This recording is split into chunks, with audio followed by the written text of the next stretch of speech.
হঠাৎ আওয়ামী লীগ ইস্যুতে রুমিন ফারহানার ইউটার্ন, সংসদে থাকছে না 30% জনগণের প্রতিনিধিত্ব, নির্বাচন নিয়ে করলেন বিস্ফোরক মন্তব্য। সরকার গঠনের পরই ভোরে জামায়াত আমিরের অবাক কাণ্ড, ফজরের নামাজের পর ঝাড়ু হাতে নামলেন রাস্তা পরিষ্কারে, সংস্কার নিয়ে দিলেন বার্তা।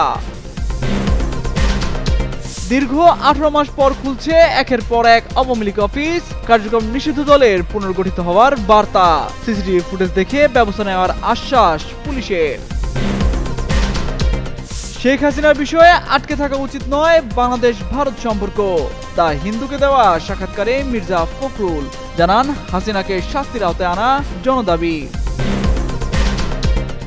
বিশ্ববাজারে স্বর্ণের দামে বড় পতন, প্রতি আউন্স দাম নেমেছে $4,918, প্রভাব পড়তে পারে দেশীয় বাজারে। নানা জল্পনার অবসান ঘটিয়ে 12 ফেব্রুয়ারি অনুষ্ঠিত হয়েছে বহুল কাঙ্ক্ষিত ত্রয়োদশ জাতীয় সংসদ নির্বাচন। এরই মধ্যে শেষ হয়েছে এমপি মন্ত্রীদের শপথ গ্রহণের কর্মযজ্ঞ।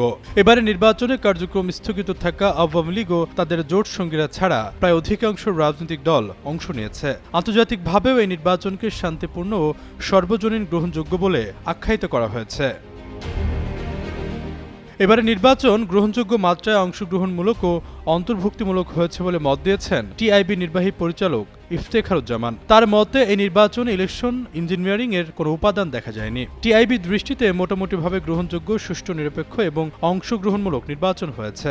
আওয়ামী লীগকে ছাড়া নির্বাচন অন্তর্ভুক্তিমূলক হয়েছে কিনা এমন প্রশ্নের জবাবে টিআইবি প্রধান বলেন, আওয়ামী লীগের নেতাকর্মীরা স্থানীয় পর্যায়ে অন্য দলের সঙ্গে যুক্ত হয়ে বা স্বতন্ত্রভাবে নির্বাচনে সক্রিয়ভাবে অংশগ্রহণ করেছেন। যারা ভোট দিয়েছেন তাদের মধ্যে আওয়ামী লীগের বড় একটি অংশ ছিল। তাই ফ্যাক্টরের উপর ভিত্তি করে বলা হয়েছে নির্বাচন গ্রহণযোগ্য মাত্রায় অংশগ্রহণমূলক ও অন্তর্ভুক্তিমূলক হয়েছে। নির্বাচন নিয়ে যখন সব পক্ষ থেকে সন্তুষ্টর কথা বলা হচ্ছে, ঠিক এমন মুহূর্তে বিস্ফোরক মন্তব্য করেছেন স্বতন্ত্র প্রার্থী হিসাবে ব্রাহ্মণবাড়িয়া 2 আসন থেকে নির্বাচিত সংসদ সদস্য রুমিন ফারহানা। সংসদ সদস্য হিসেবে শপথ গ্রহণের পর সাংবাদিকদের এক প্রশ্নের জবাবে তিনি বলেন, আওয়ামী লীগকে নির্বাচনের বাইরে রাখার কারণে এবারের সংসদে 30% জনগণের প্রতিনিধিত্ব থাকছে না। এ সময় তিনি আওয়ামী লীগ নেতৃত্বাধীন সরকারের সময়ের সংসদের সঙ্গে তুলনা টেনে বলেন, আগে বিএনপি সংসদে ছিল না, এবার আওয়ামী লীগ ও বাম দলগুলো নেই। মঙ্গলবার সংসদ সদস্য হিসেবে শপথ নিয়েছেন রুমিন ফারহানা, তবে সংবিধান সংস্কার পরিষদ সদস্য হিসেবে শপথ নেন তিনি।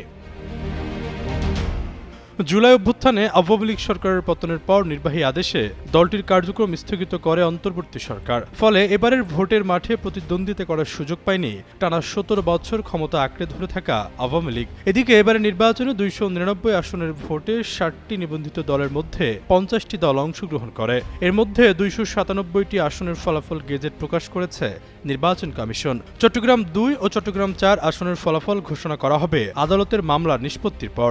ইসি ঘোষিত ফলাফল অনুযায়ী এবারে নির্বাচনে 297টি আসনে ভোট পড়েছে 59.44%, আর গণভোটে 299 আসনে ভোট পড়েছে 60.26%। হা ভোটের পক্ষে ভোট পড়েছে 4,80,74,429টি, আর না ভোটের পক্ষে ভোট পড়েছে 2,25,65,627টি। নির্বাচনে বিএনপি আসন পেয়েছে 209টি, জামায়াতে ইসলামী পেয়েছে 68টি, এনসিপি 6টি, বাংলাদেশ খেলাফত মজলিস 2টি, ইসলামী আন্দোলন বাংলাদেশ আসন পেয়েছে মাত্র 1টি, গণ অধিকার পরিষদ পেয়েছে 1টি, বাংলাদেশ জাতীয় পার্টি বিজেপি ও খেলাফত মজলিস পেয়েছে 1টি করে আসন। অন্যদিকে জাতীয় পার্টি সহ 41টি দল কোনো আসনই পাননি। আশরাফুল ইসলাম, যুগান্তর নিউজ। নতুন সরকার গঠনের পরদিনই ঝাড়ু হাতে রাস্তায় দেখা গেল বাংলাদেশ জামায়াতে ইসলামীর আমির ডাক্তার শফিকুর রহমানকে। ভোরে ফজরের নামাজের পর নেতাকর্মীদের নিয়ে এভাবে রাস্তা পরিষ্কার করতে দেখা যায় জামায়াতের আমিরকে। এমনই একটি ভিডিও রীতিমতো ভাইরাল হয়েছে সামাজিক যোগাযোগ মাধ্যম ফেসবুকে। বুধবার রাজধানীর মণিপুর এলাকায় এই কর্মসূচি পালন করেন তিনি। সামাজিক যোগাযোগ মাধ্যমে প্রচারিত এক ভিডিওতে দেখা গেছে ফজরের পর নেতাকর্মীদের সঙ্গে নিয়ে রাস্তা পরিষ্কারে নেমেছেন জামায়াতের আমির। এই সময় তিনি ঝাড়ু দিয়ে রাস্তার আবর্জনা পরিষ্কার করেন। সঙ্গে থাকা নেতাকর্মীরা পলিথিনে ও সব আবর্জনা তুলে নেন। এভাবে প্রায় 15 থেকে 20 মিনিট পরিষ্কার পরিচ্ছন্নতায় ব্যয় করেন তিনি। কর্মসূচি শেষে জামায়াতের আমির সাংবাদিকদের বলেন, রাষ্ট্র সংস্কারের মাধ্যমে দেশের সব ধরনের আবর্জনা দূর করতে চায় তার দল। নিজ নিজ আঙ্গিনা পরিষ্কার করলে দেশ পরিষ্কার হয়ে যাবে। জুলাই না এলে তারেক রহমান প্রধানমন্ত্রী হতে পারতেন না। আমির নিজেও হতে পারতেন না বিরোধী দলীয় প্রধান। তাই সবার উচিত সংসদে জুলাইয়ের চেতনা বাস্তবায়ন করা। উল্লেখ্য, ত্রয়োদশ জাতীয় সংসদে বিরোধী দলীয় নেতা হয়েছেন বাংলাদেশ জামায়াতে ইসলামীর আমির ডক্টর শফিকুর রহমান। মঙ্গলবার সংসদ সদস্যদের শপথ শেষে সংসদীয় দলের সভায় এই সিদ্ধান্ত নেওয়া হয়েছে।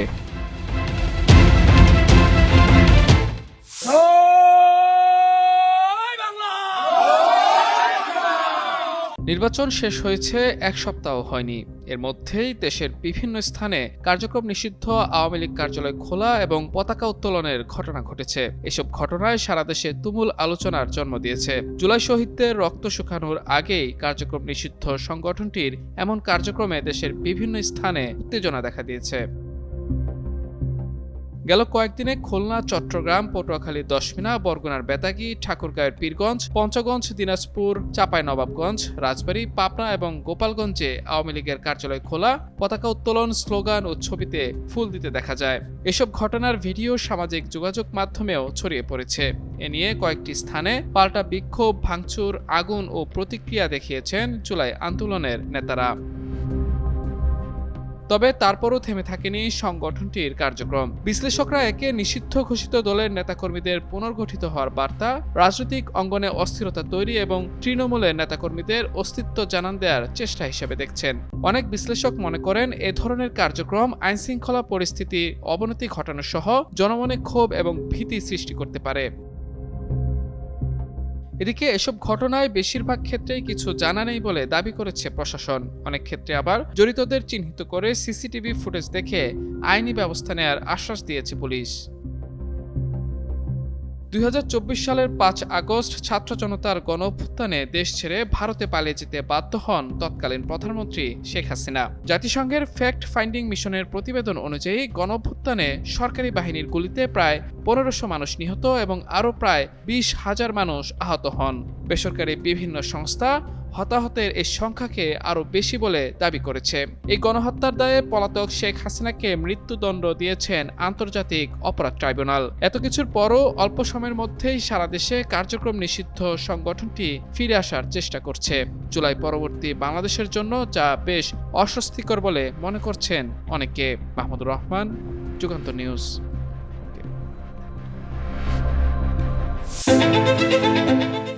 5 আগস্টের গণ অভ্যুত্থানের পর ক্ষমতাচ্যুত প্রধানমন্ত্রী শেখ হাসিনা দেশ ত্যাগ করে ভারতে অবস্থান নেন। এরপর ভারতের ভূমিকা ও অবস্থান নিয়ে বাংলাদেশে চলে নানা আলোচনা সমালোচনা।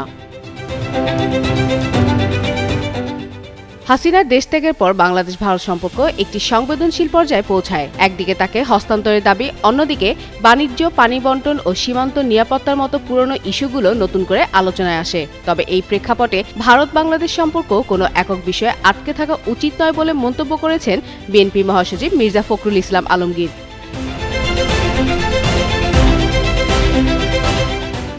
গুলশানের দলীয় কার্যালয়ে ভারতের প্রভাবশালী সংবাদ মাধ্যম দি হিন্দুকে দেওয়া এক একান্ত সাক্ষাৎকারে তিনি বলেন, শেখ হাসিনার বিরুদ্ধে গুরুতর মানবাধিকার লঙ্ঘনের অভিযোগ রয়েছে এবং তাকে শাস্তির আওতায় আনার জনদাবি আছে। তবে ভারত তাকে বাংলাদেশে হস্তান্তর না করলেও তা বাণিজ্য সহ বৃহত্তর দ্বিপাক্ষিক সম্পর্ক উন্নয়নের পথে বাধা হওয়া উচিত নয় বলে জানান তিনি।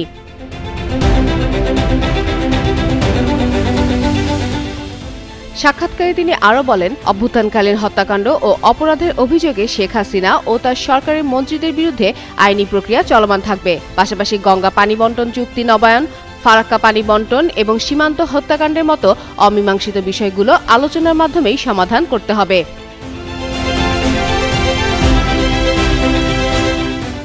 প্রতিশোধ ও সহিংসতার রাজনীতি পরিহার করে সমঝোতার ভিত্তিতে রাষ্ট্র পরিচালনার আহ্বান জানিয়ে বিএনপি মহাসচিব বলেন, বিএনপি 31 দফা কর্মসূচি ভারত বাংলাদেশের মধ্যে বাণিজ্য, প্রযুক্তি, শিক্ষা ও ডিজিটাল অবকাঠামোয় যৌথ সহযোগিতার নতুন সুযোগ তৈরি করতে পারে।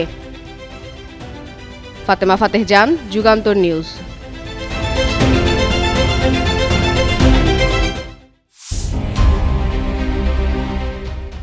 আন্তর্জাতিক বাজারে স্বর্ণের দামে উল্লেখযোগ্য পতন দেখা গেছে। ডলারের শক্তিশালী অবস্থান এবং যুক্তরাষ্ট্রের মুদ্রানীতি নিয়ে অনিশ্চয়তার কারণে বিনিয়োগকারীদের মধ্যে সতর্কতা বেড়েছে। এর প্রভাব সরাসরি পড়েছে স্বর্ণবাজারে। মঙ্গলবার আন্তর্জাতিক বাজারে স্বর্ণের দাম এক সপ্তাহের বেশি সময়ের মধ্যে সর্বনিম্ন পর্যায়ে নেমে আসে। আন্তর্জাতিক বার্তা সংস্থা রয়টার্সের এক প্রতিবেদনে বলা হয়, ডলারের মূল্যবৃদ্ধির কারণে স্বর্ণের উপর চাপ সৃষ্টি হয়েছে। স্পট মার্কেটে স্বর্ণের দাম 1.5% কমে প্রতি আউন্স 4,918.65 ডলারে দাঁড়িয়েছে। দিনের শুরুতে এক পর্যায়ে এই দরপতন 2%-এরও বেশি ছিল। অন্যদিকে এপ্রিল মাসে সরবরাহের জন্য যুক্তরাষ্ট্রের স্বর্ণ ফিউচারের দাম 2.2% কমে প্রতি আউন্স 4,937 ডলারে নেমে এসেছে। বিশ্লেষকদের মতে, ডলারের দাম বাড়লে সাধারণত স্বর্ণের দাম কমে যায়, কারণ ডলারের দাম বাড়লে অন্যান্য দেশে বিনিয়োগকারীদের জন্য স্বর্ণ কেনা বেশি খরচের হয়ে পড়ে, ফলে স্বর্ণের চাহিদা কমে যায়। এছাড়া যুক্তরাষ্ট্রের কেন্দ্রীয় ব্যাংক ফেডারেল রিজার্ভের সুদের হার সংক্রান্ত ভবিষ্যৎ সিদ্ধান্ত নিয়েও বিনিয়োগকারীরা সতর্ক অবস্থানে রয়েছেন। পাশাপাশি চলমান ভূরাজনৈতিক উত্তেজনাও বাজারের গতিপথ নির্ধারণে গুরুত্বপূর্ণ ভূমিকা রাখছে। বিশ্লেষকদের ধারণা, ডলার, সুদের হার এবং বৈশ্বিক রাজনৈতিক পরিস্থিতির উপর ভিত্তি করেই আগামী দিনে স্বর্ণবাজারের দিক নির্দেশনা স্পষ্ট হবে।